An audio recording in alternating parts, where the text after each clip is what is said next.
شیوخ ہیں وہ اکٹھے رہیں گے. UAE متحدہ عرب امارات کے نام سے جانا گیا. اس سے پہلے یہ چھوٹی چھوٹی ریاستوں میں بٹے ہوئے تھے.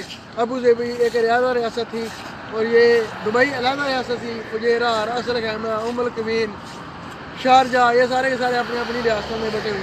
پھر انہوں نے اکٹھ کر دیا اور جو اس کا جو ہیڈ ہے، جو اس کا پریزیڈنٹ ہے، وہ جو ابو ظبی کا شیخ ہے اس کو بنا دیا گیا. اور انہوں نے عہد تجدید لیا. ہر سال 2 دسمبر کو یہ یونین کے مقام پہ سارے اکٹھے ہوتے ہیں اور آگے عہد تجدید کو دوبارہ سے یہ لیتے ہیں اور ایک دوسرے سے ملاقات کرتے ہیں اور اپنے معاملات داخلی خارجی امور کے اوپر یہ باتیں کرتے ہیں اور ایک دوسرے کے ساتھ میل ملاپ کر کے اس دن کو، یہ 2 دسمبر کے دن کو یہ بڑی خوشی سے مناتے ہیں. تو یہ ہمارے لیفٹ سائڈ پہ ابھی آپ دیکھ سکتے ہیں یہ ڈرائی ڈاک ہے. ڈرائی ڈاک یہ دبئی کے جو شیخ ہیں یہ ان کا پراپرٹی ہے، ان کا اثاثہ ہے. یہ پہلے گورنمنٹ ہوتی تھی، پھر کسی وجوہات کی بنا پر اس کو سیمی گورنمنٹ کر دیا گیا. سیمی گورنمنٹ کرنے کے بعد آج کل یہ ڈی پی ورلڈ کی ملکیت ہے. جیسا کہ میں نے پہلے آپ کو بتایا تو ڈی پی ورلڈ ایک بہت بڑا گروپ ہے. یہ بھی دبئی کے جو شیخ ہیں، شیخ محمد بن راشد ال مختوم صاحب، یہ ان کی وراثت میں ہے، ان کی ملکیت میں ہے. تو ڈی پی ورلڈ کے ذیلی ادارے بہت سارے ہیں، جس میں ابھی ایک چھوٹا سا ادارہ یہ ڈرائی ڈاک ہے. یہ آپ اندازہ لگائیں کہ ایک چھوٹا سا ادارہ جو ڈرائی ڈاک ہے یہ اتنی بڑی حیثیت رکھتا ہے کہ دنیا میں مختلف ممالک میں ان کی برانچیں بھی ہیں. اور یہ پھر ڈرائی ڈاک کے آگے پھر 2 ذیلی شاخیں ہیں. ایک کو DMC کہتے ہیں جو اسی ڈرائی ڈاک کے ساتھ ملحق ہے، پورٹ راشر کے بالکل ساتھ. اور دوسری جو ہے وہ جداف ہے. اس کے علاوہ یہ جبل علی پورٹ جو ہے اس کے اوپر بھی شپ یارڈ کا کام ہے، وہ بھی ڈرائی ڈاک کے ہی انڈر کیا جاتا ہے. اور یہ ڈرائی ڈاک میں ڈیلی کے تقریباً 40-45 شپ آتے ہیں جن کی مینٹننس، ریپیئرنگ، ٹربل شوٹنگ وغیرہ ہوتی ہے.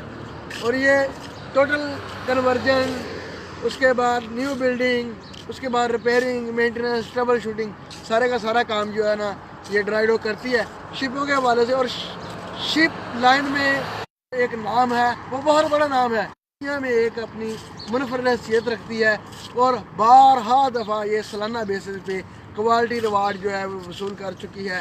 ISO سسٹم کے تحت، نیشنل افیئر کے تحت، انٹرنیشنلی بہت دفعہ یہ کوالٹی جو وہ سرٹیفکیٹ حاصل کر چکی ہے. اس کے علاوہ وہ اکاموڈیشن دی ہوئی ہے اپنے ورکروں کو. 10 سال کا باقاعدہ ایک نظام ہے. کیمپ کے اندر ایک پورا سٹی ہے کیمپ کے اندر جو انہوں نے سمو دیا ہے. لہرا بلڈنگ علیحدہ بلاک سے بنا رہی ہے. ہر بلاک میں علیحدہ واش روم ہے. لانڈری کا سسٹم ورکروں کو فری دیا ہوا ہے، جس میں ان کے بوائلر سوٹ، ان کے کیجول کپڑے، سارا کچھ وہ واش کر کے دیتے ہیں، ان کے بلینکٹ، ان کی بیڈ شیٹ وغیرہ. اس کے علاوہ 10 سال میں بڑا اچھا کھانے کا نظام ہے. بنگلہ دیش کے جو ریزیڈنٹس ہیں ان کے لیے سیپریٹ کھانے کا نظام ہے. جو نیپال کے ہیں ان کے لیے سیپریٹ کھانے کا نظام ہے. پاکستانیوں کے لیے، انڈین کے لیے سیپریٹ نظام ہے. اور اس کے بعد جو ہے اس کے بعد یہ جو ویتنام ہے یا فلپین ہے ان کے لیے سیپریٹ ہے. ایجپشن جو ہے ان کے لیے سیپریٹ ہے. جو یورپین ہے ان کے لیے سیپریٹ ہے. مطلب ہر بندے کے لیے انہوں نے سیپریٹ ان کے کلچر کے حساب سے، ان کی تہذیب کے حساب سے، ان کے روایتی کھانوں کے حساب سے ان کو کھانا دیا جاتا ہے، ان کو رہائش دی جاتی ہے. اور کیمپ کے اندر انہوں نے باقاعدہ ایک سوئمنگ پول بنا کے رکھا ہوا ہے، بہت شاندار قسم کا. پلے گراؤنڈ بنائے ہوئے ہیں. فٹ بال کا علیحدہ گراؤنڈ ہے، کرکٹ کا علیحدہ گراؤنڈ ہے. اس کے بعد آپ دیکھیں گے کہ یہ والی بال کا گراؤنڈ ہے. اور سالانہ بیسس کے اوپر یہ کھیلوں کے باقاعدہ طور پہ منعقد ہوتے ہیں، ایونٹس منعقد ہوتے ہیں جن میں جیتنے والی ٹیموں کو حوصلہ افزائی کی جاتی ہے. اس کے علاوہ پھر انہوں نے اندر 2-3 کنٹینس بنائی ہوئی ہیں چھوٹی چھوٹی، کہ اگر کوئی ورکر 10 سال سے نہیں کھانا چاہتا تو وہ کنٹین سے جا کے کھائے. پھر اس کے بعد سپر مارکیٹ بنائی ہوئی ہے انہوں نے کیمپ کے اندر ہی. سپر مارکیٹ کے باہر پھر انہوں نے ایک منی ایکسچینج بھی بنا دی ہے، جس کے ذریعے ورکر جو ہے یہ اپنا پیسہ جو ہے ٹرانسفر کر سکتے ہیں، بجائے اس کے کہ وہ ادھر سے نکل کے کسی دوسری جگہ پہ جائیں اور پیسہ ٹرانسفر کریں. انہوں نے ہر فیسلٹی جو ہے وہ کیمپ کے اندر دے دی ہے.